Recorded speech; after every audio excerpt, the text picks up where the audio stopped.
Hi, welcome to Grassroots Voices with Robin and Friends. I'm Robin. I'm going to be streaming this show live via Facebook.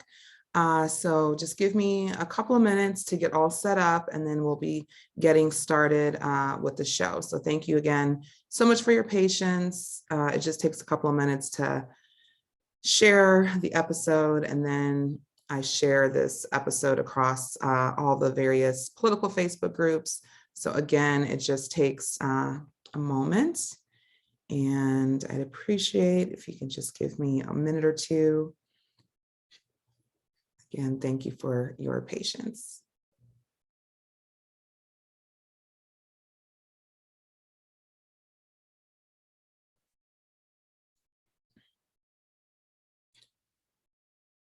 So again, if you're just joining me, I'm Robin. This is Grassroots Voices.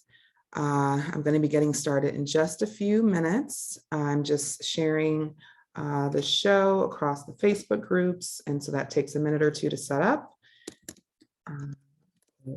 Give me one moment. We'll be getting started.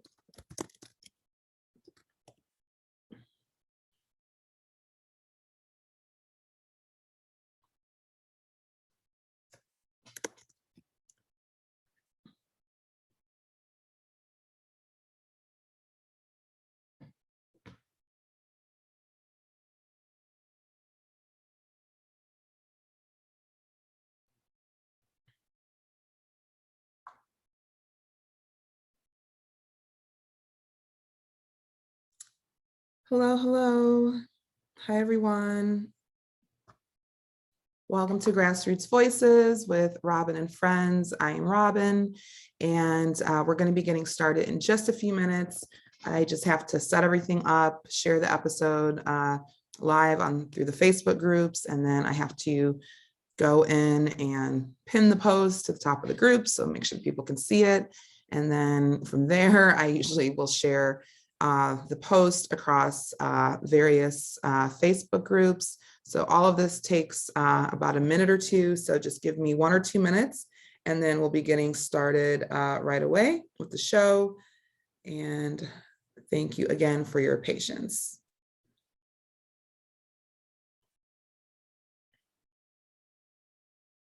I hope everyone who lives in a state where there's elections, that you are going out to vote today. It is so important.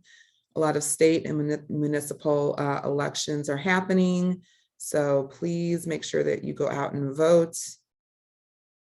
It's super important. Okay, so just give me 1 minute. I'm sharing this episode across the groups. And again, this just takes a moment. Okay.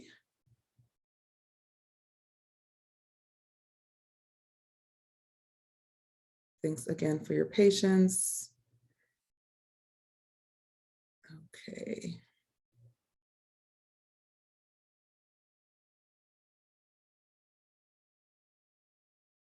So again, give me about 1 minute if you're just joining me.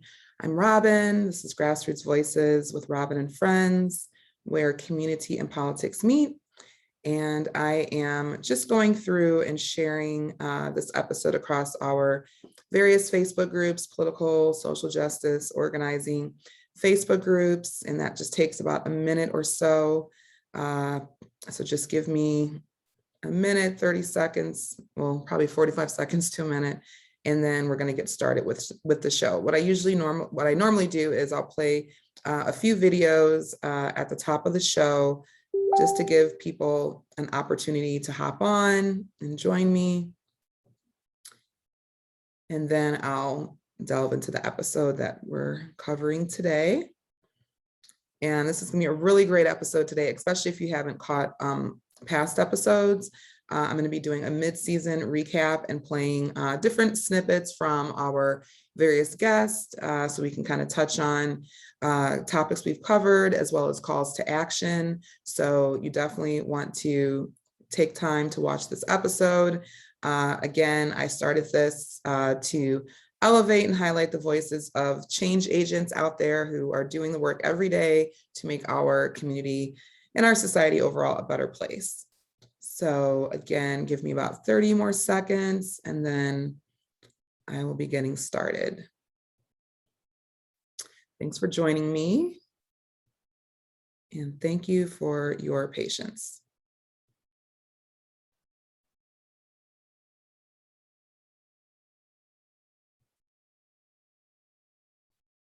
So again, today is election day. I hope people are going out to vote. Let your voice be heard as far as state, local, municipal offices and candidates. So I just hope people are not going back to sleep. We have to vote year round whenever we can. So again, make sure to go to maybe vote.org or vote.com.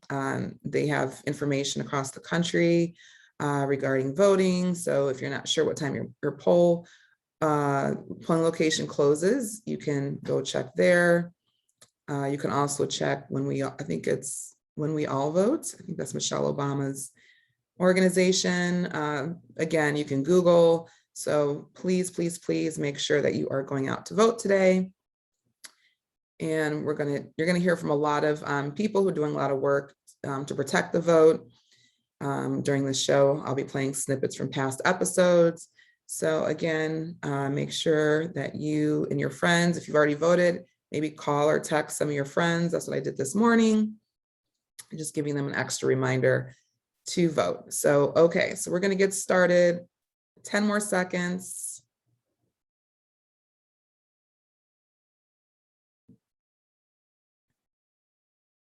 And if you have voted, please feel free to drop that in the comments to motivate and inspire others.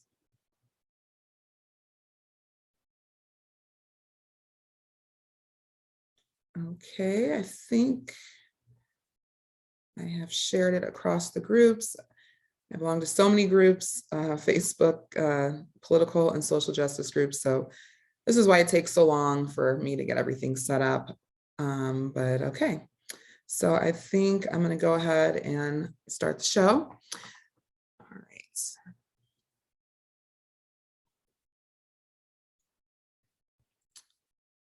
All right, let me share my screen here.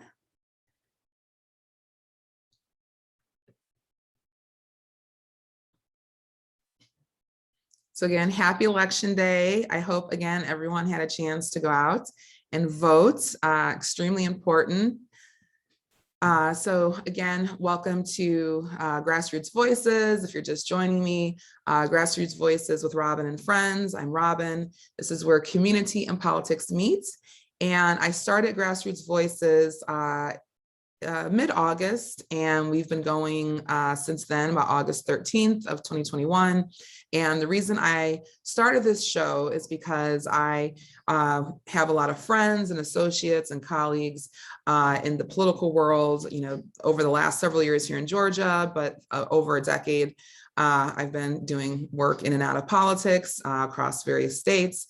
And so I'm always meeting people who are wonderful change agents, people who really are working on the ground every day to make our community better and our society better. And I wanted to create a space to elevate their voices and to elevate the already existing work that they're doing on the ground. And so they always come on, they'll share information and calls to action. And this is a really special episode today. We'll have an opportunity to hear from our past guests across the spectrum.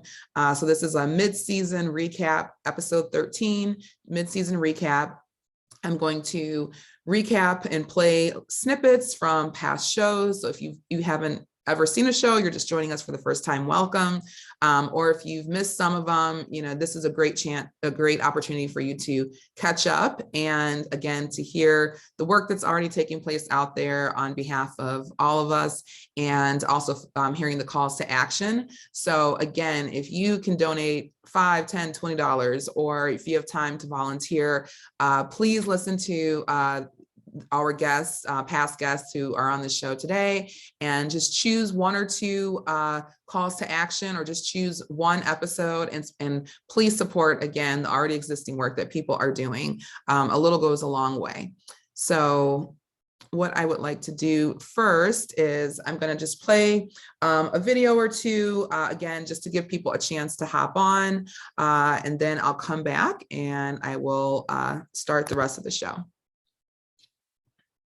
So our first video is from our leader, Stacey Abrams. Hi, it's Stacey. Here in Georgia, we have critical local elections right around the corner. From county commissions, city council seats, and mayoral races, the public servants who will make decisions that impact our everyday lives are all on the ballot. Our democracy works best when all of our voices are heard. So I encourage you and your loved ones to make your voting plan today at www.peachvote.com. And let me know once you made your plan. Early voting has begun, and last call is November 2nd. Questions? Call 866-OUR-VOTE. That's 866-687-8683. Thank you and happy voting. Wonderful. And the next video comes from Chelsea with Civics for the Culture.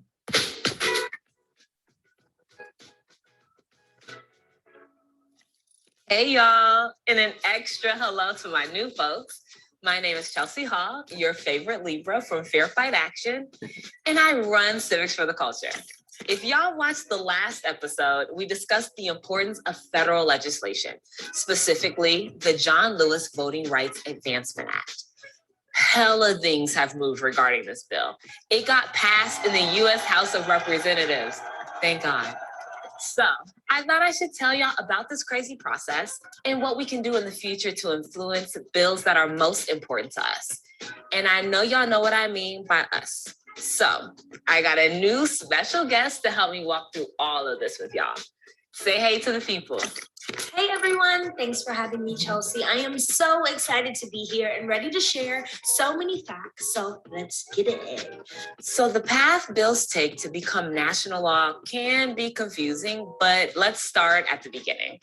The U.S. Congress, which has two legislative chambers, the U.S. House of Representatives and the Senate. In other words, it's the branch responsible for making all of our federal laws. Right, yes, the House of Representatives and the Senate. The number of members every state gets in the House depends on the state's population. Your U.S. representative is the congressperson from your district. So every state gets the same number of senators too. So you have 2 U.S. senators and we've got 50 states. So there are 100 U.S. senators in total. Your 2 senators and your 1 representative are your members of Congress. Right. So when a representative or senator has an idea for a law, they write a bill. A bill can be introduced in either chamber, and then it is assigned to a committee. The committee talks about the bill and makes changes if they want. Then the committee comes together to vote on whether to reject that bill or to send it to the chamber to be voted on. And that is when they vote on whether to pass the bill or not. So when the House or the Senate passes a bill, then it moves to the other chamber and goes through a similar process of debate, changes, and voting. That's what happened with both the John Lewis Voting Rights Advancement Act and For the People Act. The House passed both of these bills this year and sent them over to Senate, and now it's the Senate's turn to consider and vote on them. Right. But here's the tricky part. In the House, you only need a simple majority of members to vote to pass a bill. That means more than half. While in the Senate, because of something called the filibuster, it works a little differently. OMG, the filibuster that has been all over the news lately. I mean, this has been so dang confusing for so many people, and I feel like we can spend a whole nother episode on that. Honestly, we could, so let's talk about that later. Okay, yeah, you're right. All right. So let's say the Senate does want to pass the bill, but it wants to make some changes and pass its own version of the bill. Then the 2 different versions are sent to another committee where members from both chambers need to resolve their differences. Once they all agree, both the House and the Senate vote again on the new version, and then they send it to the president to be signed into law. So we gotta continue calling our senators and reps to make sure they know who got them elected, and we need to make sure they support our federal protections for our freedom to vote so that President Biden can sign these bills into law. Precisely. we gotta stay on them and make sure they do the right thing for us. Because, child, we need this. We are tired of the mess, and especially tired of our people standing in 10-hour-long lines to vote. We're over it. Yes, call your representatives and senator because we are not playing. Thank you, friend. Okay, y'all. So it's your girl, Chelsea. Thank you so much for rocking with me and Civics for the Culture. I'll see y'all soon. How cute. I love this whole concept because civics is not something that is taught as much as it used to be in the schools. And a lot of people have a lot of things to say about how our political process works. And a lot of them don't even understand the ins and outs. And I get it because it's not the most straightforward system. So it's great that Civics for the Culture, they're doing the work and they're reaching out to people, especially young people. And yeah, so we'll continue to support them. So great job. And I love how people announce their astrological sign now. So that's super cute. Anyway, so again, if you're just joining me, Grassroots Voices with Robin and Friends, where community and politics meet. If you haven't already, please join Team Stacey Abrams Grassroots.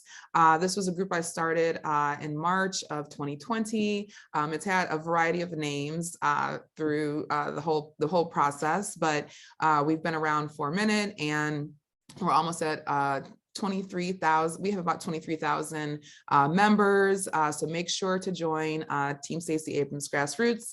This is not an official page or anything like that run by Stacey's team. It's made up of grassroots supporters, volunteers, organizers, activists, advocates, people who support Stacey Abrams' work around protecting the votes and other issues. And we just do our best to highlight that and support fair fight and fair count and anything that Stacey Abrams is doing until she hopefully announces that she's running for governor. I don't have any inside information, but we are all anxiously awaiting.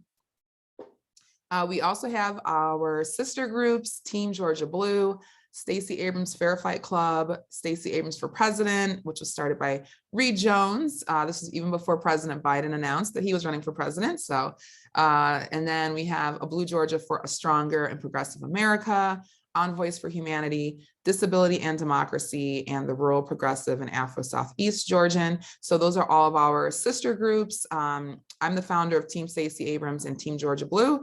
And then I've just built relationships and connections with the other admins and moderators of these various groups, and we all support one another. So please, please, please make sure to join our groups. You can check the comment section.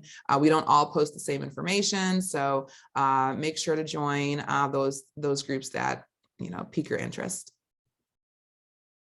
And if you'd like to support the show with a grassroots donation, I receive those and I always say thank you to people. This show takes time, work, and energy, but I do it as a labor of love because I just really want to get this information out to people. So feel free if you want, you can Venmo or PayPal me $3, $5, $10, a cup of coffee, a lunch. If you find something some information helpful to you or something that you didn't know, and if you want to support through grassroots donations, thank you so much for those who want to do that. But you don't have to do that. Another way to support the show is to like this episode, share this episode, tag a friend in the comments, join our groups, and make sure to keep fighting for voting rights, which we will continue to talk about each show until we have federal legislation passed to protect our rights to vote. And again, you can always make a grassroots donation too. So in this is episode 13, I'm going to do a mid-season recap. You can learn what we've been up to season 1 of Grassroots Voices. I'll do a special guest recap. You'll hear from some of the guests who've been on the show, past interviews. I tried to pull out a few minutes, snippet of each episode the best I could. And then They always talk about calls to action. So we're going to put those calls to action in the comments section. So again, at least choose one, something that you can do, whether you get on an email list of an organization, or you make a grassroots donation, or you sign up to volunteer, or you just share information about that organization on your social media. And then at the end of this episode, I'm going to announce the special guest that will be joining me on November 30th. I'm very excited for this person to come on this show. I've been really just doing my best to reach out to this person's camp, and they, responded, and they were interested in coming on, and they're excited to come on. So I will announce who that is. It's not Stacey Abrams. It's not Senator Ossoff or Senator Warnock. Maybe in 2022. We can have them come on, but it is someone who is very important, and I'm just going to leave it at that. You'll have to wait to the end of the show to find out who that is. So again, keep an eye on the comment section, and we will have, again, more information about each guest and their call to action. So episode 1 was one of my favorite episodes. It was like the first episode I ever did, and I was joined by 2 guests who have been impacted by the incarceration system. And they came on to discuss the importance of parole and probation reform. And they were very vulnerable in sharing their stories and how they've been impacted, and why we have to get this change, especially in Georgia, because Georgia is one of the most, not surveillance, but it's one of the most, how did they put it? I can't remember their exact language, but in all of the world, Georgia is a place where people are continuing to be, tracked and surveilled after they get out of prison. And it's really egregious, the laws that are on the books. So they talk a little bit about this. So I'm going to share a little bit on episode 1. And I hope you all will learn something new and enjoy. And being on first offenders, which I believe Patrick is on first offender as well, it works a little different. So if you're on regular felony probation and even misdemeanor probation, if you violate, you go to jail for, your first violation is about 7 days, I believe, and then like 15, and then 30, and then 60. But for first offenders, and in some cases, people who aren't on first offenders, you risk years. So right now, if I do something like jaywalk, if I miss a phone call, if I, am in the car with Patrick, even if I'm caught in a car with Patrick, I could go to prison for 16 and a half years. And I'm not really a risk to the community. So it seems ridiculous to put someone in prison for missing a phone call for 16 and a half years, making simple human mistakes. So we're in a way being set up for failure, and we're being held to these standards that like normal human people can't really, adhere to. And that's, for instance, why our recidivism rate is about 50% right now. Like, it's just proven how ineffective supervision and mass incarceration are for rehabilitating our communities and making them safer. Yeah, and so like I'm just going to keep on going, and so please feel free to stop us, Robin, at any point in time, of course, or if there's any questions or anything like that. Just interject. And so just kind of like exactly with what Abby was saying, it's just like over and over and over again. So like you're automatically assumed as being guilty. Like I don't win on the front end. So, our system works ideally that you're innocent until proven guilty. But when you're on the back end and you've already been proven guilty, you're guilty until you can prove yourself innocent. And you don't have that lag time to be able to prove yourself innocent, because there really is no judge and jury at this point. It's just you and another person, and they decide whether or not you're going to be revocated. Right. And so just the complexity of the first offenders, I could go back for like 65 years for my charges. And you have to go back in front of your original sentencing judge. And that original sentencing judge is the one who has to handle any revocations that you have. And they can so choose to pull and ask you to go back. But it as just as much as it is very difficult, it also has a positive to it in terms of like at the end of it, our cases will get sealed. So it's a lot of weight, but ideally a lot of reward, but it shouldn't be a lot of weight for that kind of reward. You see what I mean? Like you should be able to get it sealed with a little bit less of a bag that you have to carry around, you know. And I think like that's the whole point of when we talk about reform, right? Reform is change. And it's like, what is it that we're trying to change? Well, we're trying to first off learn from the people who are going through it and where those issues are, and then start to adjust those things. Because to talk about mass incarceration, I think like people are like, what does this even mean? You know, like the prison industrial complex. It's like we have this like very abstract understanding of what this is, but the way that you battle the big is you start with the small. You know, Wow. So again, I just want to say thank you to Abigail Cook. She's an artist and advocate, and a formerly incarcerated artist and advocate, and Patrick Rodriguez. He's the executive director of the Georgia Coalition of Higher Education in Prison. So they had a fundraiser, Georgia Coalition of Higher Education in Prison. They were raising money to provide books and funding for teaching, for people to go in and teach in the prisons and provide an education to people. And then Abigail, she does a lot of work with one of Van Jones's organizations and Jay-Z and Meek Mill's initiative around probation reform. So again, check the comments. If you can drop a Grassroots donation or sign up for their newsletter or share their organization's information, that would be fantastic. And again, Georgia is one of the most supervised states. That's the word I was looking for. One of the most supervised states in the world. And we have to continue to reform this system because, you know, again, people like them who maybe were in prison for a couple of years, and then now if they, you know, violate parole or probation in any way, shape, or form, even with human errors, they can end up going back to prison for, you know, 3-4 times their sentence. So something is drastically wrong with that system. And as Patrick was saying, you know, we have to start baby steps to change it. So again, thanks, Abigail and Patrick. Okay, let's move on.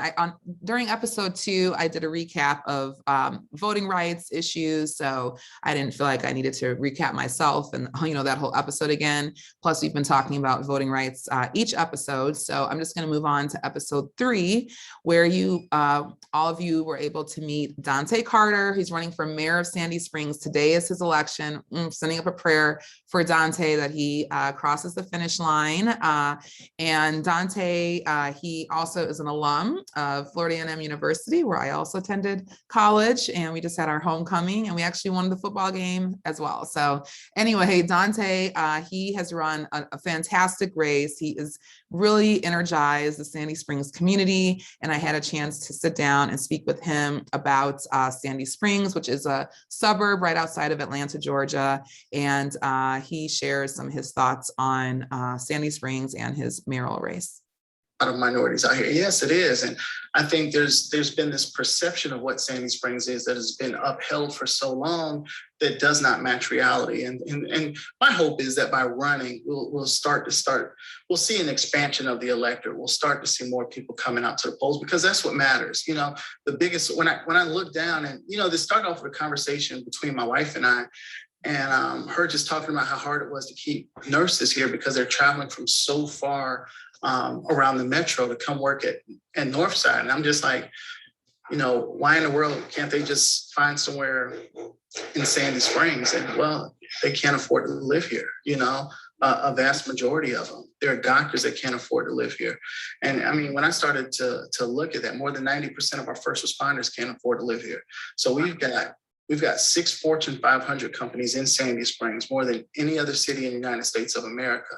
But many of their own employees can't even afford to live here.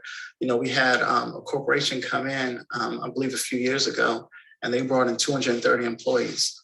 Of the 230 employees, only 3 could afford to move into our city. And so, you know, when you start to look at these, you start to peel back these layers, you have to start asking the question of how is this a city are we really including everybody? And are we really putting equity at the forefront? And I don't think we are. You know, when I look at what's happening in City Hall and I see that there's a lack of transparency, there's a lack of accountability, when I've got concerns about budget allocation and where money is being spent, you know, when we've got an outdated water pipeline that's running under our city, when we've got bridges that need to be fixed, like, I mean, these are things that people can see, right? But then there are also the bias within the law that we have to address, which is why so many people march. So we've got some real serious issues going on here in Sandy Springs.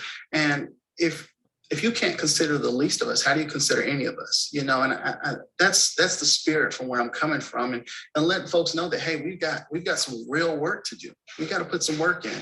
We've got to elect people. There are 17 candidates running in Sandy Springs, 17. That's never happened in the history of this city. The city has a young history, but the fact that you've got 17 candidates running that are on all spectrums, in terms of race, gender, age. I mean, to have such a big, broad group running, it shows that the people of this city feel as though they can't trust their city government. That's one of the biggest reasons why I'm running. Oh, Dante, we wish you well. If you know anyone in Sandy Springs, Georgia, please, please, please send them a text, give them a call, shoot an email, whatever you need to do, tag them in this episode and ask them to please come out and vote for Dante Carter. So we are pulling for you, Dante. Thank you so much for taking time to come on this show.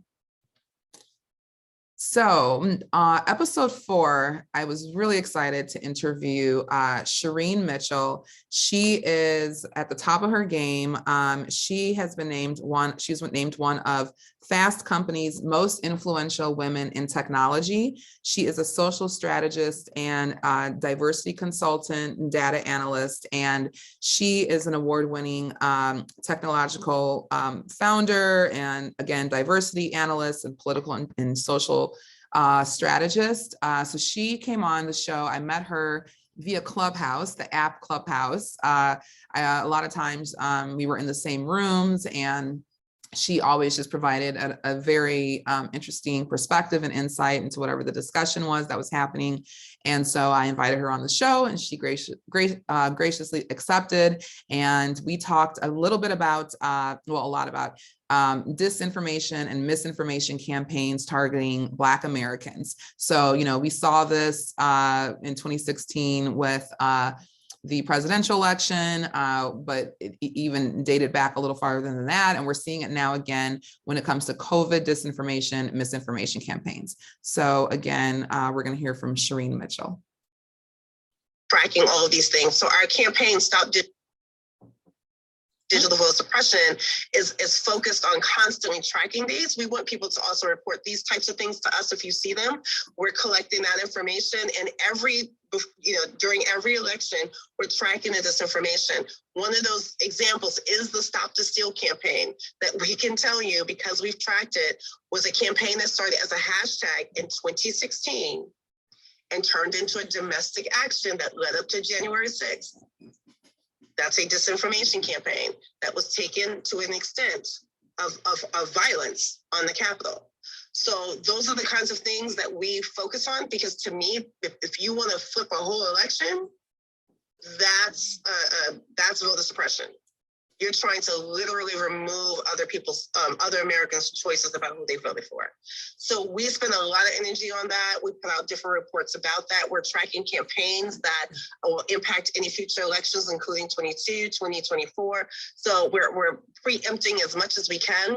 We were able to catch the COVID one really quickly. So that's the best that we can do, because we're paying attention to it. But we need to track the origins of where these things are coming from, so we know if it's authentic or not.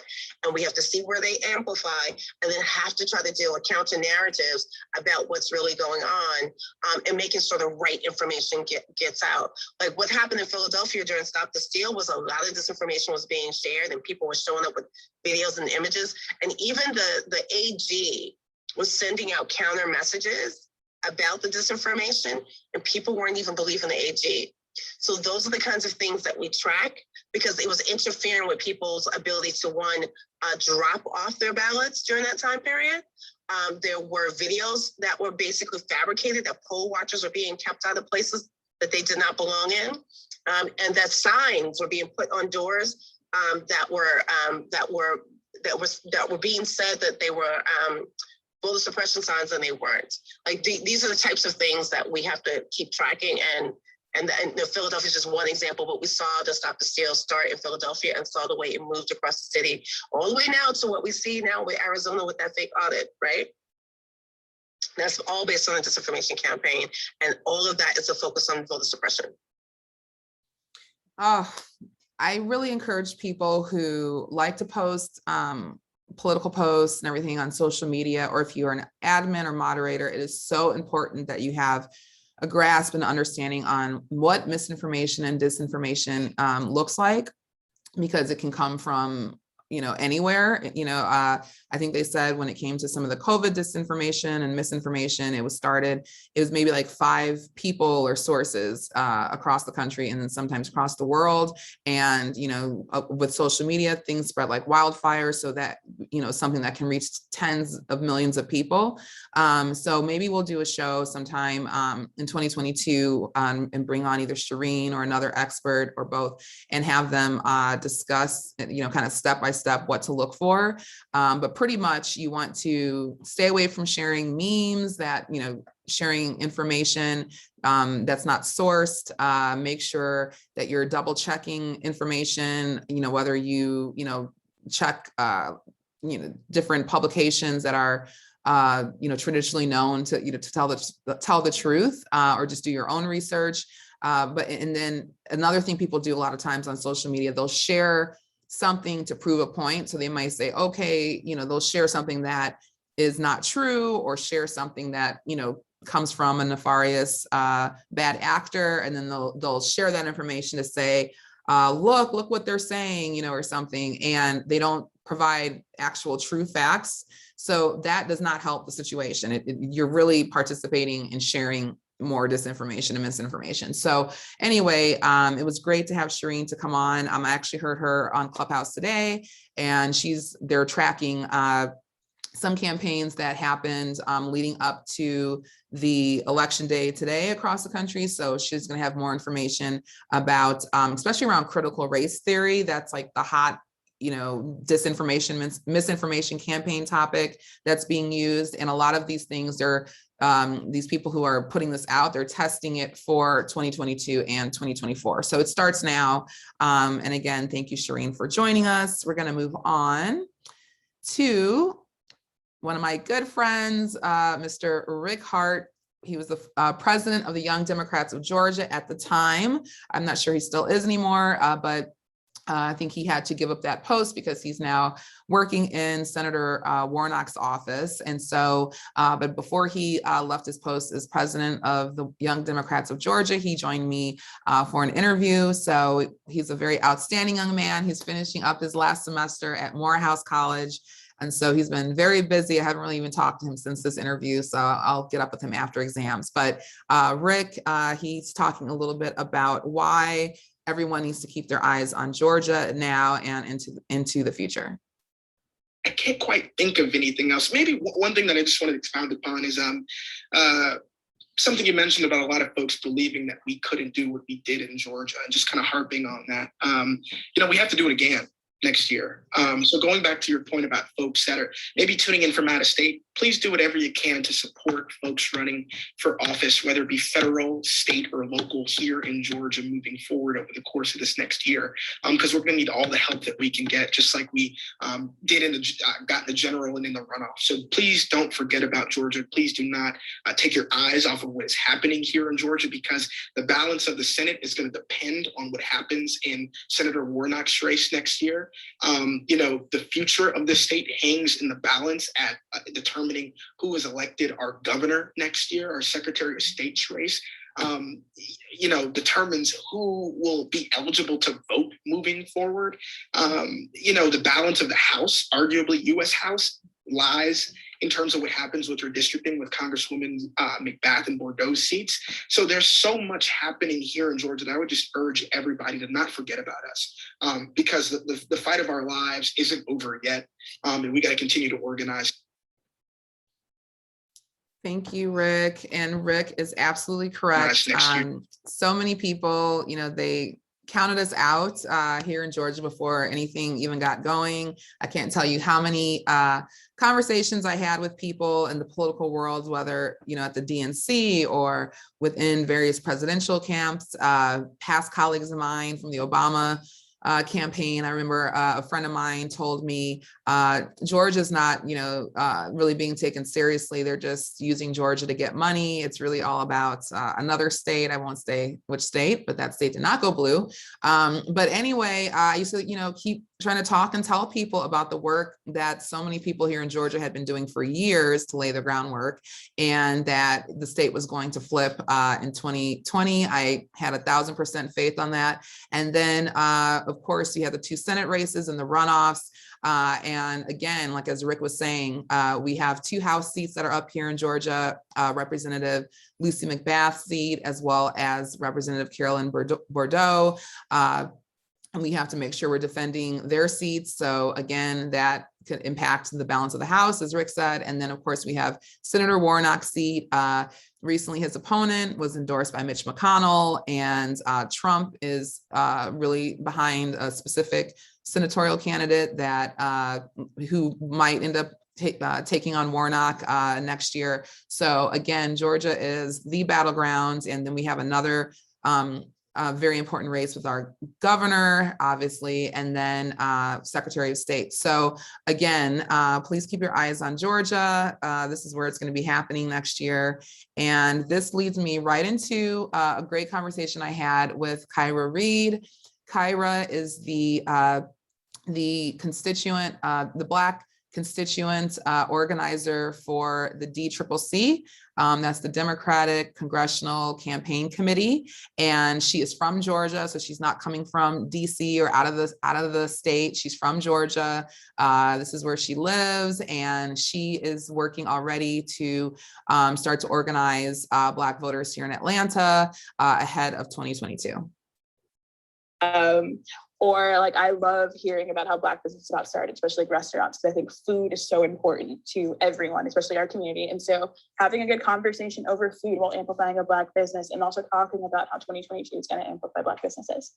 And then also organizing in your neighborhoods. I've had people who will like come to a canvas from like previous jobs, and they're like, oh, give me some more lit. And I will give them like 100 pamphlets, and they just go walk their dog and like talk to their neighbors. I think that a lot of this work is going to be relational, because sometimes people will vote in like the presidential election and be like, oh, I don't have to vote until 2024. No, please vote in 2022. And also like having your neighbor like have that conversation with you is also super important. And I'm also planning other things like community check-ins. I think one thing that I've noticed that is really important is just like ask people, how are you doing? Other than like, how can like you work for me? So like, how are you doing? Like, what would you need help with? If you need help with like rental assistance, because this is a really hard time for everyone. If you need help with like food drives, or just need to talk to someone about like how stressed out you are from like doing like Zoom calls, you know what I mean? I want to have that going on, because I think that's also how we can have some like really hard conversations, because then it's like we're friends, we're family. We can talk about it, and I can help in the best way possible. And then another thing I'm really excited about that I'm working with one of my friends is Black Voter Series. He does a lot of work with Black voters and turning out the Black vote. And so I know there's a lot of people who are just like, who have a lot of questions about what the hell is going on with the voting laws. Am I going to be okay when I go to the polls? What do I need to do to make sure that my vote's protected? How do I even know if I'm registered to vote? And so like, those are very simple questions that like a lot of people are always kind of too afraid to ask. And so I want to have stuff where we can go ahead and answer those for you, and like also give people resources on how to make sure that not only their vote's protected, but their neighbor's vote's protected. And then lastly, I want to do faith outreach. I think faith groups are so important, and they're also some of like the most important voices in our community. I know growing up, I had churches that would do voter registration drives. They would go to like a neighborhood and just say, hey, are you registered to vote? Let's make sure you vote. You know, and we all know about Souls to the Polls and Moral Mondays. And so I think that church is super, super important. And so I am also trying to do a lot of faith outreach as well. But if you have any suggestions or tips, or you want to get in on something, or you know something, please don't be afraid to email me or use the sign up links we've got down there. Yeah, so we're sharing in the comments section. Thank you, Kyra. So I was just going to say the same thing. Check the comment section. Kyra shared her email. So if you are interested in doing any work to support her and the DCCC to organize Black voters in Atlanta ahead of 2022, she is the person to speak with. And I love all of her community ideas in order to engage people, because that's what it's about, building those relationships. Relational organizing is the future, is the present and the future. And I'm going to talk maybe a little bit at the end of the show about some upcoming guests. And we're going to talk about how relational organizing was used during the runoffs here in Georgia with the Ossoff camp. So thank you, Kyra, again, for all your hard work. And I'm so glad you're starting early. This is the earliest that the DCCC has ever invested in the state of Georgia ahead of the midterm. So very excited. So anyway, we're going to move on to episode 7, organizing and voting power of the LGBTQAI plus community. I loved this episode because it was so interesting to hear from 3 very diverse voices. We were joined by Jasmine A. Canick. She's a self-identified female at large of the Stonewall Dems. And we were joined also by Alex Mohajer. He's the president of the Stonewall Democrats in Los Angeles. So the Stonewall Dems is one of the oldest LGBTQ Democratic parties in the country. And in California and in Los Angeles, they just had a new slate of executive board members. Alex is the new president and Jasmine is on the executive board as well. So they came on to share about some of the work they're doing. And then I also invited Colby Gardner. He's a candidate for lieutenant governor here in Georgia, young man, early 30s, running for lieutenant governor. And so it was really interesting because they really talked about the intersectionality of the LGBTQ community and that voting bloc. And it was really cool to hear their different perspectives. So I'll share a little bit from this episode. You know, I'll give you an example. For a long time, the only issue that was getting funded and that people cared about was gay marriage. Marriage, right?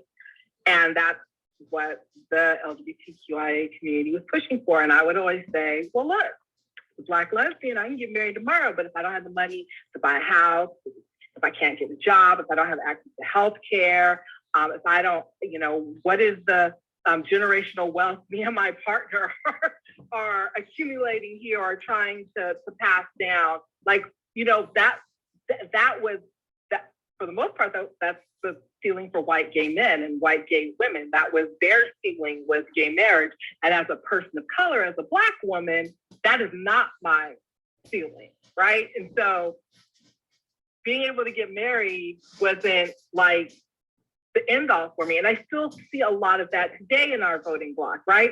So I see a lot of issues that are important to one group of people.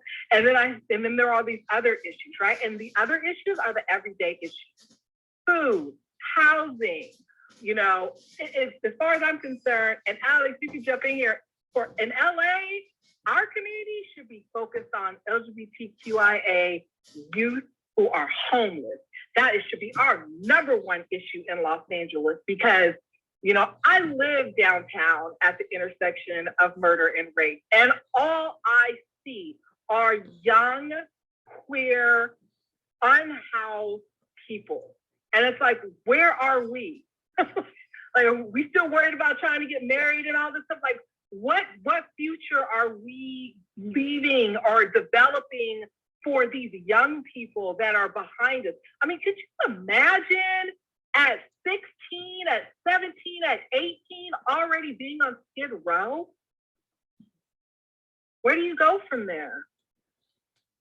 Yeah, I think that this is actually what this is really conversation about is intersectionality, because the LGBTQ community, like I said earlier, is not a monolith by virtue of the fact that we are a diverse group. Like, we do come from different backgrounds. There is intersectionality involved. So Jasmine's experience as a queer woman of color is not the same as mine as a cisgender gay man. But, you know, I do also want to say, though, that the LGBTQ community represents, I think, 10 million registered voters across the US identify as LGBTQ. But even that statistic is not fully formed, because we know that not a lot of people feel safe or comfortable to be fully forthcoming about their gender identity or their sexual orientation. So it's a demographic that it's hard to fully identify all the time. But what we do know is that we have amongst us common interests, like what Jasmine said. If you are not invested in the housing crisis here in Los Angeles, you're not paying attention, you know, and that directly affects our community. And then there's the issue of a lot of LGBTQ people, particularly gay men, which have taken up the lion's share of attention for the community. I think they think that the LGBTQ movement ended with marriage equality in 2015. But, you know, just this year, there have been over 100 pieces of anti-trans legislation that have been passed or introduced in GOP-controlled state legislatures across the United States. Now, if you enjoy marriage equality in the United States, that's because trans activists were doing the work on the ground for 50 years at the forefront of the movement, particularly trans women of color. And now you got your marriage equality, so it's time for you to extend that privilege back, because our community is very much so under attack. So there are ways that we can come together around our shared interests, and I think it would be very powerful if we become as a block. You got to come through the LGBTQ community. But that means that the parties and the movements that seek our vote have to represent the broad spectrum of LGBTQ voices. And we have to do the work to organize with one another and come together around our shared goals. It's not easy work, but I do believe it's possible. And I'll also say, I think there's 20% of, what's the statistics? I just read this on the Williams Institute. 21% of LGBTQ adults are not registered to vote. If we decide elections here in the US by 3 million votes, 4 million votes in the presidential races, and much less down ticket, you know, there is power there. There's definitive decision-making power there. And we need to be doing the work to enfranchise more members of our community. A lot of people need to do this process. That's why I'm excited about you, Colby. I think it's fantastic that you're running. I'm 36 years old, and people acted like it was very bizarre that I would run for my little race in this little corner of the world. Like, I'm too young. Like, I am seeking to take what belongs to the generation that came before me. And that's, you know, that's rubbish, you know, because it's time to pass the reins to a younger, more progressive perspective, because you guys have your chance and the world's on fire. So let's pass the baton. So that's my thoughts on LGBTQ participation in the process. Yeah, absolutely. To echo those sentiments, I think at its root, the LGBT rights movement is a civil rights conversation, and it's always been that. Like Alex said, the first Pride was a riot. And as we think about that tradition, we have to continue pressing forward to make sure that no group, no person is being oppressed, and recognizing that there's intersectionality in all those spaces between the rights of reproductive freedoms are currently being under attack in Texas. That is in itself a queer issue of the health disparities that we're facing all over the country. Being here in Atlanta, we're so close to the HIV and AIDS epidemic being here, and the mismanagement of resources that has happened all over the country, but very specifically around housing, need to be addressed. Because again, we're seeing our LGBT brothers and sisters homeless. I think housing is one of those rights that we have to fight for to make sure that they're able to build the life that they want to build. But again, we have a lot of work to do. And again, I'm happy to be in that fight at just 30 years old, tapping in with partners in every level of government to make sure we can get that done.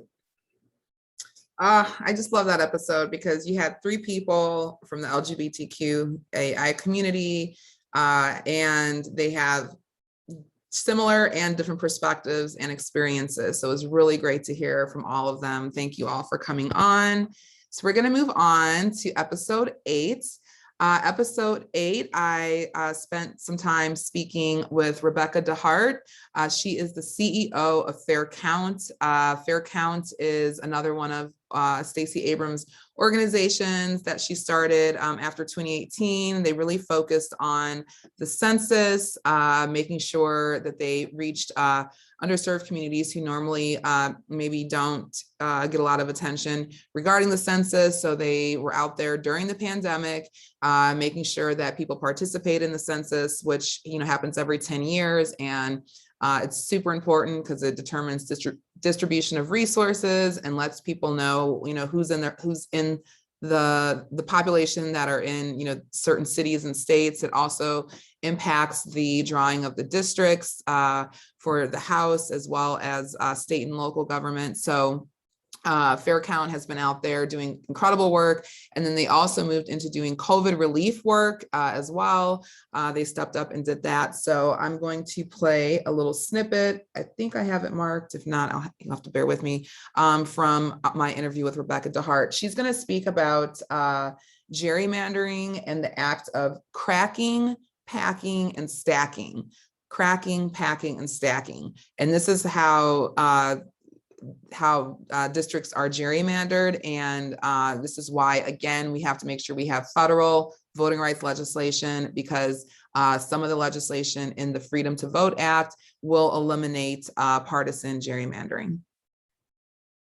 Cracking districts. I wish I had, we have these great visual aids. They're super fun. They look like Tetris shapes, but cracking is where you split apart a district to dilute its power. So, I always look at Henry County, which is just this amazing, thriving, growing community in Georgia. It's just south of Fulton County, which is where Atlanta is. I want to say, I could look, but don't quote me on this, but it's something like they've had like an 18% population increase or something. It's very large. And it's gotten much more diverse. And, there's 3 different congressional lines and breaking it up. And so it's taking these kind of like densely packed, diverse pockets of Henry County and making them into bigger districts that's more rural and not to really kind of, dilute that power. Stacking is where you try and stack all the same demography or persons of within a certain community into one district. So that's where you see, like, you might have a county that's, let's say, really pretty diverse, 50% white, I'll just use 50% white and 50% Black.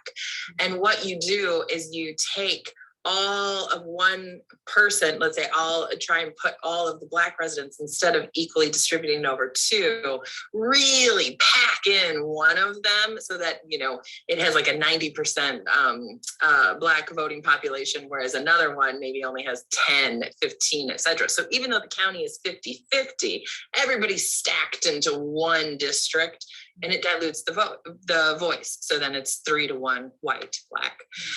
And stacking is, cracking, packing, stacking. Stacking is, really even more of like sort of like the science and art of gerrymandering. But it looks at stacking up communities who don't vote. So that may be, immigrant communities or highly transient communities or, populations of communities that just aren't regular with their civic engagement, that are really hard to reach and hard to count, really stacking those up so that it on the look of the district, it might look fair. It might look demographically, that there's fair and equal representation. But when you actually dig in, you realize that people were put in that specific district because they cannot participate or because they don't participate. We see a lot of that, particularly, we've seen historically around in suburban communities of Atlanta, really egregious examples of stacking in the past. Oh my gosh, it's so technical. So thank you again, Rebecca Hart and everybody at Fair Counts. We appreciate you taking the time to come out and join us.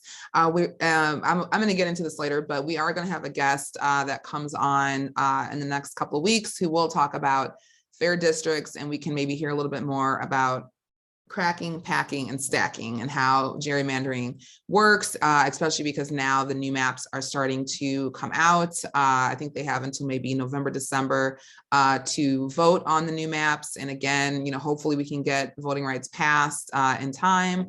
But again, fair districts, it's extremely important. And that's, again, another tool to use to suppress the votes and to suppress the voice in this country. Moving on, episode 9, again, another favorite episode of mine. This was a great episode because we talked about how to protect the votes. So I was joined by Power the Vote founders, Kimberly Allen and Jamil A. Favors. They're both attorneys who worked on voter protection here in Georgia during the 2020 elections and runoffs.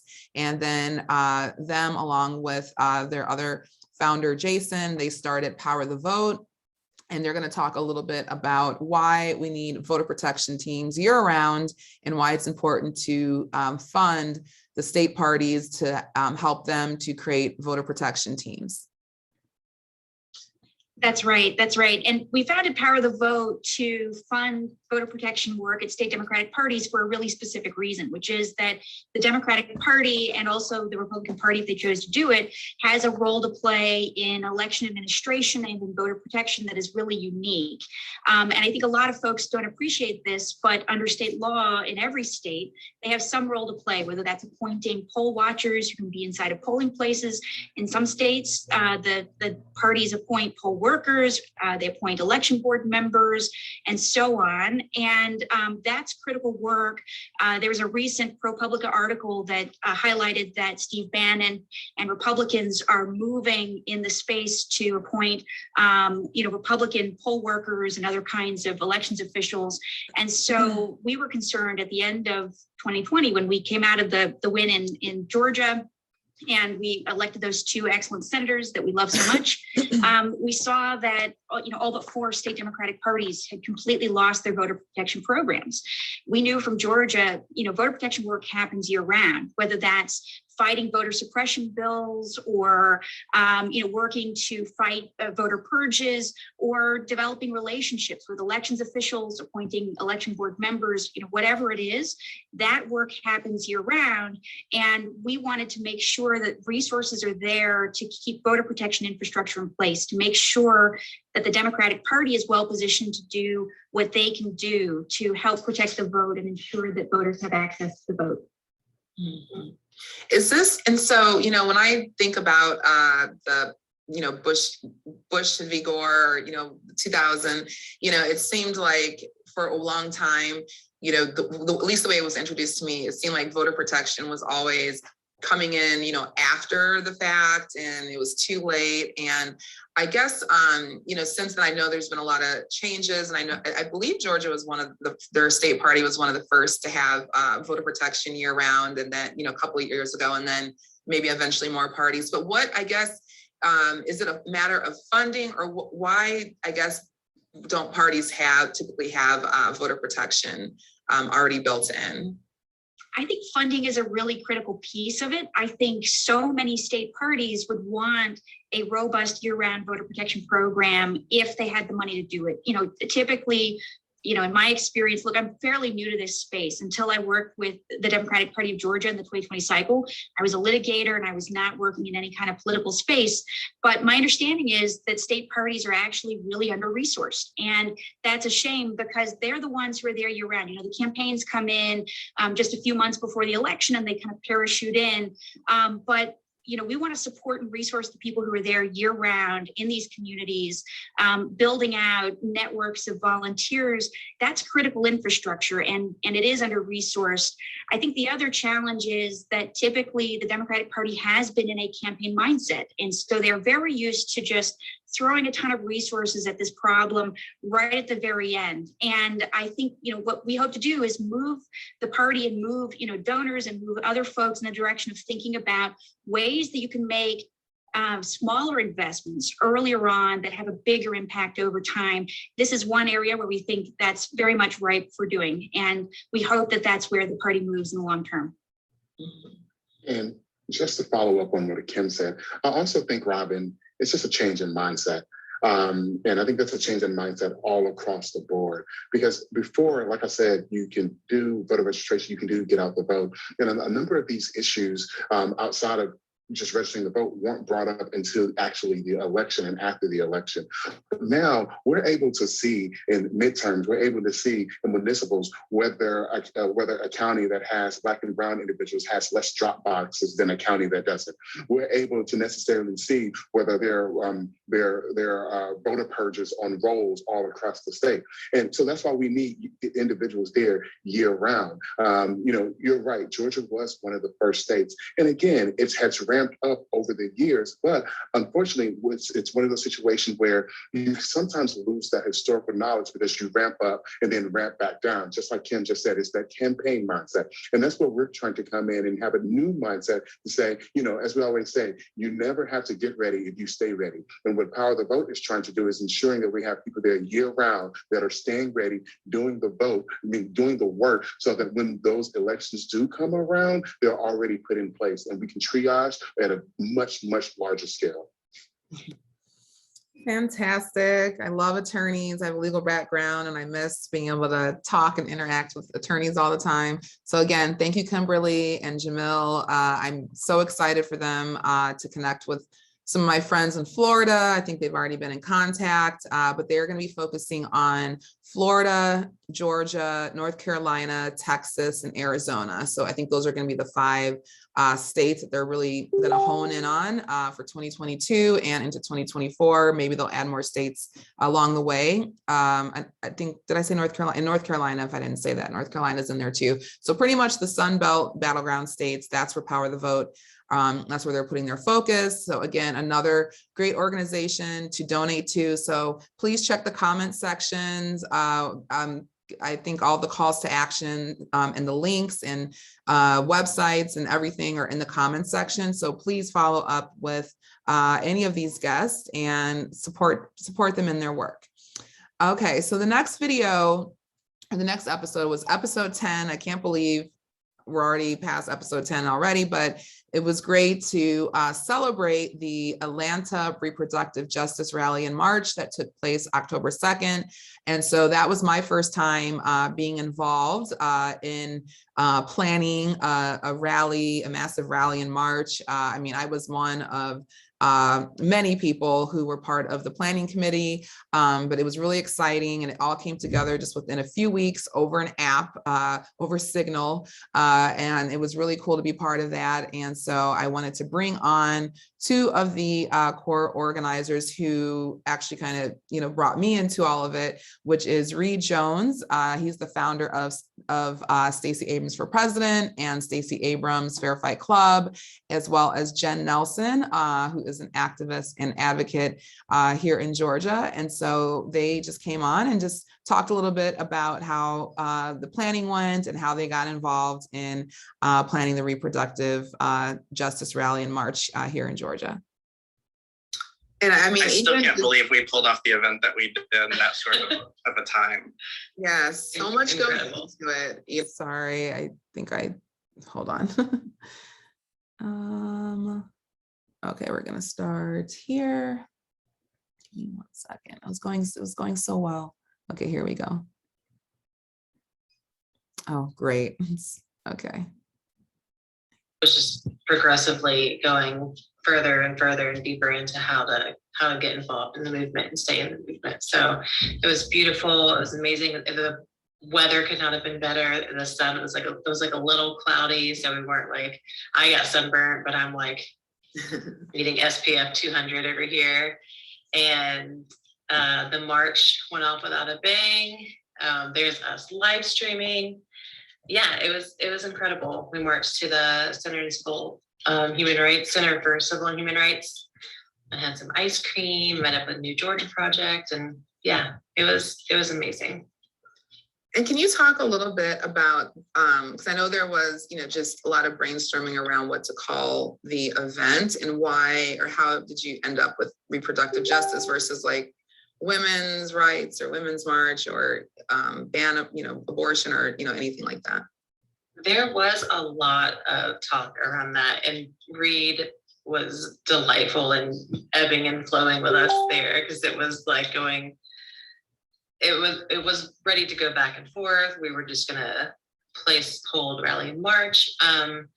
But we really wanted to be about the movement and not specifically about women's rights, because we know this issue touches everyone, not just women. We didn't want it to be specifically about abortion. Obviously, it was triggered by the Texas abortion ban, but we felt like it could be a moment where we could use the rage and use the anger that people were feeling and move that into a positive and impactful energy. Yeah. So, yeah. I love that we constantly centered intersectionalism in all of our like graphics designs and digital communications discussions, where we had like at one point it was discussed whether we should have just one consistent poster or whether we should have multiple. And I love the fact that we chose as a team to go for multiple to actually appeal to different facets of the community at large. And that we got lots of people that could come in and bring their own design skills to it. And so it wasn't like officiated. There wasn't as much, it was a lot more liberal on the design team. And so because of that, we had a lot more to explore and a lot more people that we got to bring in because of it. Mm-hmm. And that was something that I also tried to center with the design for the poster. And I was so happy that Jen suggested it being the poster and that it actually got printed. But I actually wrote the message on there to try to center people who don't necessarily have the same like reproductive abilities. For example, I can't say my body, my choice at a reproductive rights rally. That would be inappropriate because it's not about my body per se and about my choices. But again, it is because a lot of it is about men's choice. And that was something that was really funny about the eggplants that showed up, and that they recentered the conversation around men and about their choices. But also the writing that I wrote for the poster was our rights, our voice, our power, our choice. And all of those can apply to both men and women. And I love the fact that I was given the opportunity through this to speak and to write something like that brought more people into the conversation other than just people who identify as women. That's so great. I'm so proud of Reid, and I'm so happy to meet Jen and be able to connect with them and watch this whole rally start from just a Facebook post event to various people and organizers and organizations coming together. And then it just flourished and blossomed, and they had thousands of people who showed up to the march in Atlanta, and there were marches all over the country, all over the state. So again, everyday people, ordinary people out there doing extraordinary things. So this conversation about intersectionality leads me to the next episode, because again, a lot of times reproductive justice and reproductive healthcare is framed regarding specifically women. And even though, yes, it really impacts women, but it really is about people overall and protecting their choice about what they're doing with their bodies. We're going to go into the next episode with Planned Parenthood, and they'll talk a little bit about, the work that Planned Parenthood is doing is not just limited to protecting women's rights when it comes to abortion, but it also impacts women's healthcare and people's healthcare overall. So we're going to go over here into episode 11. Let me just rewind to where, let's see, okay.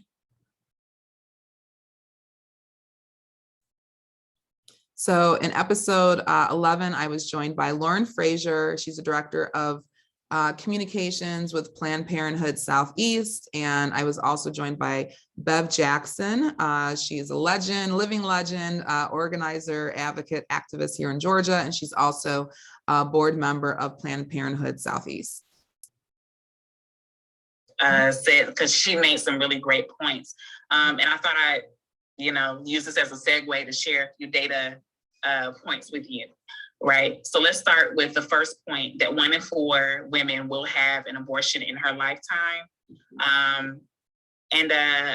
Let's be clear, no amount of anti-abortion protesting or policymaking is going to change the fact that abortion is essential health care, right? When a person decides that they don't want to continue a pregnancy, they're going to figure out a way to end that pregnancy. Abortion bans, they don't stop, abortion. They only stop safe, legal abortion. So that's the one thing I really want folks to take away from here. And the other thing, I want to share another data point with you. 1 in 5 women has relied on a Planned Parenthood health center for care in her lifetime.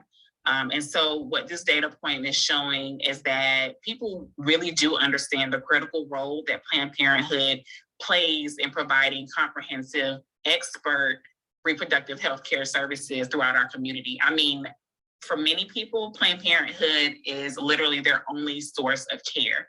In a lot of communities, especially rural communities, where, health centers and hospitals are few and far between. And I think in that sense, that makes Planned Parenthood health centers a really irreplaceable component of this country's healthcare system.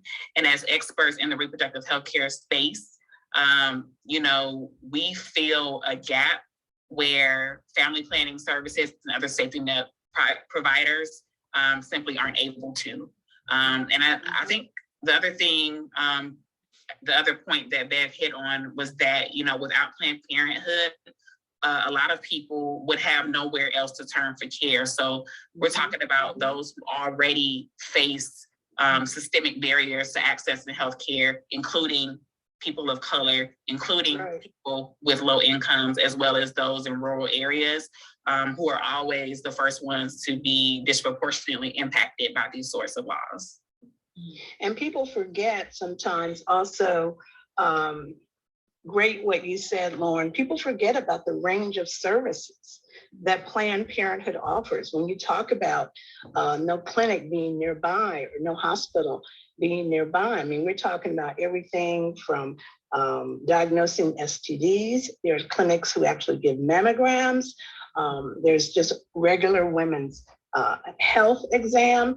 There's, of course, birth control, sex education, as she said. I mean, there's such a range of services that Planned Parenthood offers, and it's affordable, quality care. And yes, abortion is one of those things, and that is in fact the lightning rod, and that is what has been under attack since Roe v. Wade. But I want folks to also keep in mind that Planned Parenthood offers women a place to go for many kinds of healthcare. And that's important to remember as well. When we think about those clinics coming under attack or those clinics not being able to operate. And of course, the impact on women of color, and as she said, women in rural areas and low income women, it's something.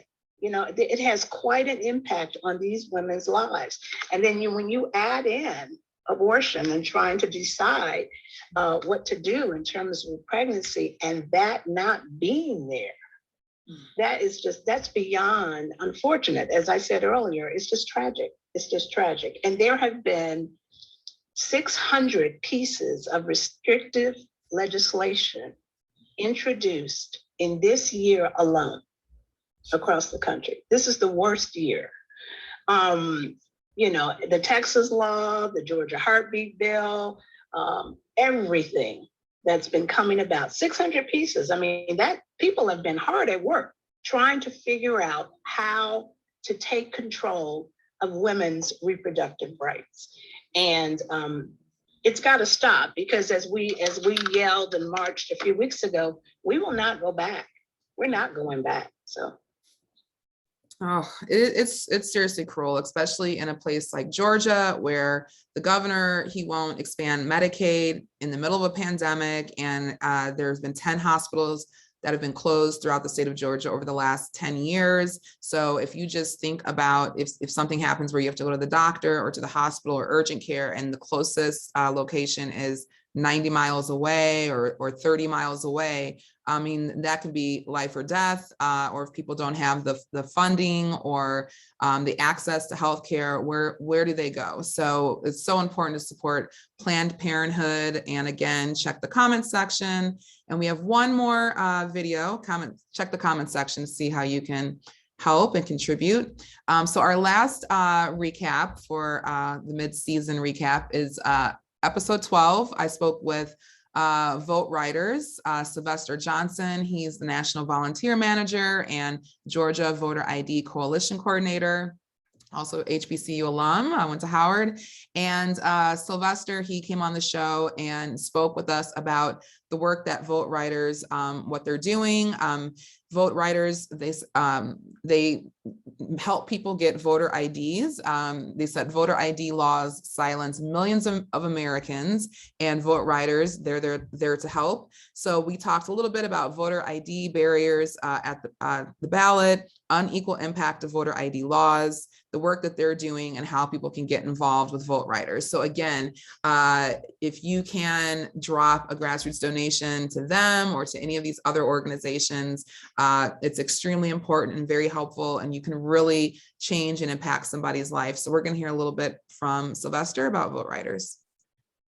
With what vote writers is, what do you all do, and just maybe why it's so important? Awesome, of course. So here at Vote Writers, we are a nonpartisan nonprofit 501c3. And as Robin mentioned, we are focused on voter ID. So that means assisting people get voter ID and educating folks around the voter ID laws here in Georgia. Specifically, we are a strict voter ID state. And then states across the country, voter ID laws are changing constantly. So we are that authority on what those voter ID laws are currently, if they change, and how they impact you. And so we look to provide that assistance, whether that's helping someone actually secure that ID, which in each state, that most common form of ID is either that state's driver's license or the state ID, or even if it means helping them get to what we call the DDS here in Georgia, the DMV in some places, or helping them get supporting documents, whether that's a birth certificate or a social security card. We meet people where they're at and try to guide them through that process so they can get to the finish line, have that ID they need, and they're prepared to vote. And of course, here at Vote Writers, we provide all those services free of charge. We never want a financial issue to be a burden for you, why you can't get to the DDS, so that's why you don't have an ID or you don't have the money to buy a birth certificate. We never want those to be hurdles for you. So we always look to provide for folks wherever they're at and meet them and help them again across that finish line. So that's one of our main things here at Vote Writers. And then the other part is educating folks. Some of these folks may have ID, but we want to educate folks on the voter ID issue, why it's important to make sure that your neighbors, your friends, community members are outfitted with the ID that they need so that we can have more engaged voters. People want to vote, and we don't want that to ever be a barrier. So our main job is to make sure we're assisting folks, educating folks, and making sure they're prepared to be part of that voting group.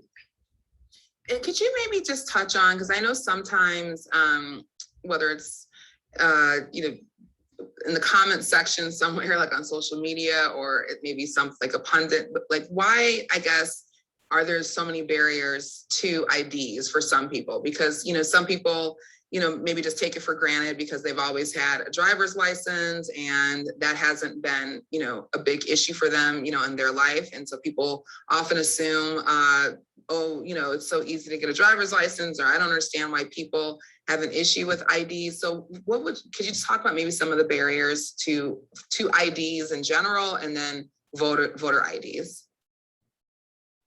Well, that's a great point, because everybody may not struggle, so they may not know this issue. I know when I turned 16, the first thing I wanted to do was get my learner's permit and then get my driver's license. But some folks, where they're from, that might not be their first goal, or may not be able to drive. And so people are impacted for different reasons. We know through the work we've done here at Vote Writers, the traction we get on our helpline, people reaching out to us, the work that my colleagues do.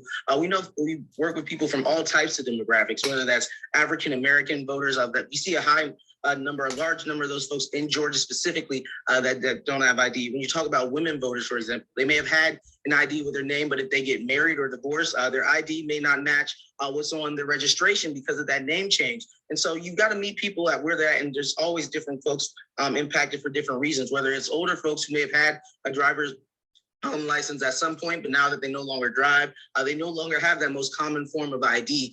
So people are impacted for different reasons, and it just becomes a hurdle because, hey, you may have lost your driver's license, you may not, or you may live in a state as a student where they don't accept student IDs, or you may go to a university in a state where they don't accept IDs. Like here in Georgia, for example, Georgia accepts some student IDs when folks go, but those are from public universities. So say you go to Georgia Tech, or if you go to Georgia State, you'd be able to use your ID as your voter ID when you went to the polls to vote. But let's say you look down the road and you went to one of the schools in the AUC. So let's say Spelman, Morehouse, or Clark, Atlanta. You wouldn't be able to use your ID because that's not on the list of acceptable schools where you can use your ID. And so it's things like that that hindered folks for different reasons from being able to participate. And so whatever that reason is, we kind of want to meet them where they're at and help them understand that, hey, you may not have that driver's license, but hey, you have a military ID for example, or you have a passport. So that can also be used as a form of ID. So it's kind of navigating those rules. And these are just some of the rules that are put in place. They change constantly.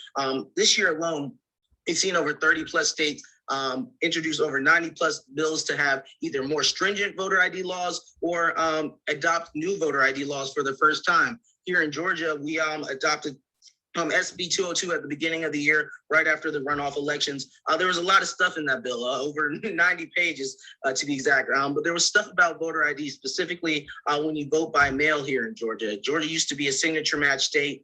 Now when you vote in Georgia, you have to provide either that ID number or a copy of your ID when you send in your application ballot. And then you have to do that again when you actually send in the actual ballot. And so that's a change for a lot of people who may have voted by mail in the past, or we may want to do that for the first time this year. So we just want to make sure that people are prepared, that these are the rules of play, the state of play right now, and we make sure that folks know how to navigate that when they want to make sure their voice is heard. This is so interesting. So I heard, I was listening to Heather Richardson Cox. She's a professor at Boston College, and a historian, and she will host these Facebook Lives once or twice a week. And she was interviewing Dr. Carol Anderson. I believe she's associated with Emory University, or at least she's an academic here in Georgia. And they were talking about different voter ID laws. So for instance, in Texas, they were saying that, you know, if you have a gun license or permit or something, and you bring that to the polls, that can be proper ID. But then college students at certain universities in Texas can't bring their student ID to the polls and, you know, have that honored, and just how those discrepancies, you know, according to demographics and things like that, you know, impact, you know, the vote. So so much, you guys, so much. I know for me, I voted by mail the last couple of elections here in Georgia, and no problems, you know, at all. And then because of the new voter suppression laws that they passed earlier this year, I didn't feel comfortable putting a copy of my ID in the mail with all my personal information, especially when that information is already in the Secretary of State's database. So there's no reason to then make me make another copy and put it in the mail, only to just request my ballot. So I decided to vote early in person, and then I found out that my early voting locations had been moved, and, you know, maybe before I had to just drive a couple of minutes, and then that turned into a 30-minute ride across town in order to vote early. But I had to do it because I was too afraid to vote on election day, because I didn't know if I would be faced with, you know, 5-10 hour lines, which absolutely happens here in Georgia all the time. So again, thank you to all my guests who joined me on this ride of season 1 of Grassroots Voices. I hope you all will come back in 2022 and beyond. There's gonna be plenty to talk about. So thank you again to everyone that came on and gave their time and energy. And thank you to everyone that's been listening so far. I know this episode is running over, but you know, it'll be here. You can always come back and finish watching it later, or just, you know, do something else in the house. Or if you're driving, you can listen. But anyway, I'm going to move on to, this is episode 13, the mid-season recap. Next week is episode 14. I'll be joined by Fair Districts Georgia, Karen Davenport. She's the education chair for Fair Districts Georgia. She's going to come here and she's going to talk about the new maps that are coming out and what they've been doing in order to educate people about fair districts. So even if you're not from Georgia, you can still learn something, or you can just learn about some of the tactics that they're using here in order to hold people accountable who are drawing the maps, or you can just, you know, join in just to hear about what's happening in Georgia, since we are the premier battleground state. So that episode will happen Thursday. I know we've been meeting on mostly Tuesdays, but Thursday, November 11th at 4 p.m. Eastern, I'll be joined by Karen Davenport with Fair Districts. So again, it'll stream here. And then exciting news, this time next week, I will be going to Jacksonville, Florida. Me and Reid Jones, he is the founder, Reid is to the left. He is the founder of Stacey Abrams for President and Stacey Abrams Fair Fight Club. You heard from him in episode 10 as one of the organizers of the Reproductive Justice March. And so the two of us, we're headed to Jacksonville, where we are going to get an opportunity to hear Stacey Abrams speak, and we'll get a chance to meet her, and we're going to tell her everything that we have all been doing in the digital space. We'll talk more about that. We're going to do a recap episode at some point about that event. Maybe we'll stream it live, or, you know, do something in our groups, but we're super excited and we cannot wait again to tell her everything all of us have been up to, all of you have been up to in these groups, and let her know that we are on standby waiting if she announces that she's running for governor. So you got an army ready, and there's more of us out there. So if you are interested in hearing Stacey Abrams speak, her tour has already begun. So go to staceyabramstour.com and you can check out which cities that she's coming to. It's great because she's not just going to the, you know, major cities in New York, Chicago, LA. She's going to smaller cities, or, you know, medium cities. I don't know what you would call them, but so she could be coming to a city near you. So please go to staceyabramstour.com and see if you can get tickets and check her out. And if you do, let her know that you are part of our Team Stacey Abrams Facebook group and all of the Facebook groups here in Georgia. All right, so this brings me to my surprise guest that's coming Tuesday, November 30th. I'm so excited to speak with this person. Anyway, I don't want to give too much away, but you'll see in a second. But it's going to be one of the most hotly contested seats here in Georgia, outside of governor.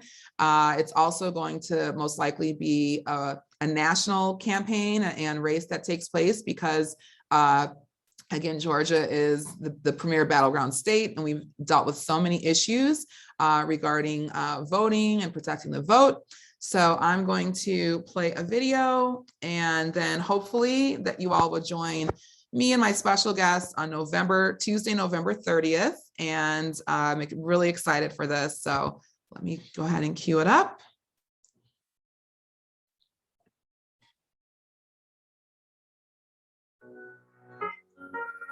Every person deserves to have their voice heard in our democracy. Early on, I learned that the system doesn't treat everybody fairly, and I had to use my voice to support others. My name is Bee Nguyen, and I'm the daughter of refugees who came to our country with nothing but the possibility of the American dream. My four sisters and I didn't have a lot growing up, but my parents put a roof over our head and gave us the gifts of love and resiliency. I know what we can achieve when we have access to good schools, safe homes, and strong communities. Every Georgian should have the same chances I did. When I began my career in public schools, I met students like Dia who couldn't dream of tomorrow because every single day was uncertain. We imagine a Georgia where the color of our skin or the places we live don't determine our destinies. I took that vision to the streets, to the ballot box, and to the Georgia State Capitol, where I strengthened protections for victims of domestic violence, fought against the hate directed towards our communities, and defended our sacred, most fundamental right to vote. We show the power we have when Georgians come together. Republicans have done everything in their power to silence the voices of voters who chose an America that works for all of us and not just some of us. But we will not allow anyone to stand in the way of our right to a free and fair democracy. I'm Bee Nguyen, and I'm running to be your next Secretary of State. Yay! I am so excited, you all. Okay, so Bee Nguyen is joining us November 30th, I believe at 6 p.m. Eastern. As we know from the 2020 election, who is Secretary of State is extremely important because let's go back. Governor, Brian Kemp, he was the Secretary of State when he ran against, before he announced that he was running for governor. When Stacey Abrams was running for governor in 2018, Brian Kemp, he was behind one of the largest or the largest voter purges in the history of the United States when he was running against Stacey Abrams, who would have been the first Black woman governor in the history of this country. He was the Secretary of State, Kemp was. He would not step down. He thought there was no conflict of interest, and it directly impacted the 2018 race for governor with Stacey Abrams. And then if you fast forward to 2020, we ran into the same thing where Brad Raffensperger was Secretary of State. I don't know if he's running again or not, but Trump, he tried to bully him and pressure him and others to overthrow or really change the results of the election. And so who is Secretary of State is extremely important here in Georgia. So it's really amazing that Bee Nguyen is stepping up and she is running for Secretary of State and she's willing to come on the show and speak with us. And it's very exciting. And as Shireen Mitchell mentioned in episode 4, when she was talking about the disinformation and misinformation campaigns, right now, Steve Bannon and a lot of these people on the fringe of the Republican Party, they are pushing to get their people into these different positions so they can control what's going to happen with the vote, because they don't have any other this is kind of what they're resorting to because they lack ideas and they lack infrastructure and the ability to attract people to their party and to their belief system. So they have to resort to things like gerrymandering and voter misinformation, disinformation, and things like that. So excited to have Bee Nguyen join us, and hopefully she'll come back again in 2022. So please put November 30th on your calendar and make sure that you can show up and hopefully show some support or ask her questions if you're still making up your mind regarding who'd you like to see as the next Secretary of State of Georgia. Awesome. So let's see. I think we are almost finished. I'm going to have to plug in my computer charger. 1 second. Okay.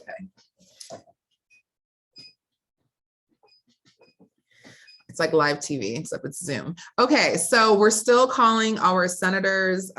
Freedom to Vote Fall is still happening.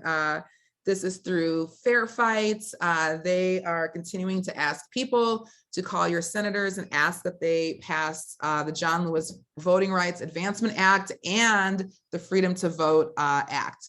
Both very important legislations that's taking place. So please call your senators at 833-465-7142 and let them know that you want them to protect the vote by passing this legislation. Again, it does not matter if you're in a red state, blue state, purple state, if you're a Democrat or Republican, or your senator is a Democrat or Republican. It doesn't matter if they already support the bills or if they're totally against them. The point is you have to make your voice known and make sure that you let them know that you're paying attention and you're holding your elected official accountable. That's why we're calling. So it absolutely works. And I'm going to talk a little bit in a second about why it works. So again, we're also calling President Biden at the White House. This is they open their comment line at the White House a couple of hours, a couple of days a week for a couple of hours. So that number is 888-724-8746. And you can leave a comment on the voicemail. And we want to ask President Biden to support the Senate in eliminating the filibuster. So again, we cannot allow this man with this face. Sometimes I just cannot look at this man. But anyway, we cannot allow them to deter all the progress that we have done to get our elected officials in there and to start pushing the agenda that we all voted for over the last few election cycles. So please ask President Biden to support the Senate in eliminating the filibuster. And this is working. And I'm going to play a video at the end of the show so you can see why, because President Biden is starting to come out more and more talking about the possibility of eliminating the filibuster. So this absolutely works. And that's why we've been contacting our senators. Also, if you're in Georgia, call Governor Brian Kemp. It's important that he knows that we are paying attention and that we need him to expand Medicaid in the state. He's turning down hundreds of millions of dollars from the federal government, money that could help people, as we're still in the pandemic, help with expanding healthcare. He won't even put the expansion of Medicaid on his upcoming legislative agenda. So please call Brian Kemp at 404-656-1776. And again, let your voice be heard on expanding Medicaid. If you have any comments, show ideas, guest suggestions, sponsorship, recommendations, please email grassrootsvoices999@gmail.com. And I've been responding back to people. Thank you for the feedback and for the show ideas. And if anything else, comments, feel free to email me and I'll get back to you as soon as I can. And again, if you want to make a Grassroots donation, feel free, check the comment section. You can Venmo or PayPal me. Otherwise, please like and share this episode, tag a friend in the comments, join all of our groups, and keep fighting for voting rights. Please make sure you're calling your senators. And so again, thank you for joining me. I like to end with a video that came out a couple of days ago on CNN, featuring LaTosha Brown, one of the co-founders of Black Voters Matter. Love the work that they're doing. So they talk a little bit about how President Biden is continuing to change his tune, and he is coming out here in favor of eliminating the filibuster. So again, I'm going to play this video. Thank you for joining me. Again, this is Grassroots Voices with Robin and Friends. I'm Robin, and this is where community and politics meet. In a major shift last night, President Joe Biden told our CNN town hall that he is open to altering the filibuster. Listen. It works. Voting rights is equally as consequential. When it comes to voting rights, just so I'm clear, though, you would entertain the notion of doing away with the filibuster on that one issue. Is that correct?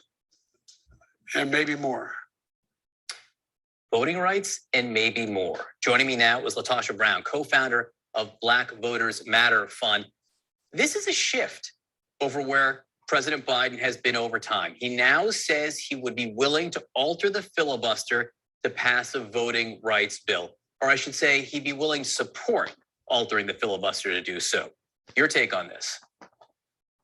We saw this coming. There was no way, absolutely no way around it. That we have seen consistently that the Republicans have decided that they're going all in. They're leaving nothing on the field around standing as obstructionists to stop people from being able to get voting rights, to really be able to support. They're behind supporting voter suppression bills all across this nation. And so many activists and organizations have been saying all summer long that in order to go forward, not just on voting rights legislation, but to really be able to have an agenda that's going to work for American people, we're going to have to consider leaving the filibuster behind to either amend it or get rid of it altogether. And so I'm glad that President Biden talked about that and actually said that he was open for that at the town hall meeting. I think that there's no way forward but to address the filibuster. Now, the reason I changed my language to say that he would support changing the filibuster is because he actually has no say here at all. It's not up to Joe Biden. It's up to the US Senate. He gets 0 votes here. So why is it important ultimately, if it's not going to change Joe Manchin or Kirsten Sinema's mind? I think you're right on the one level.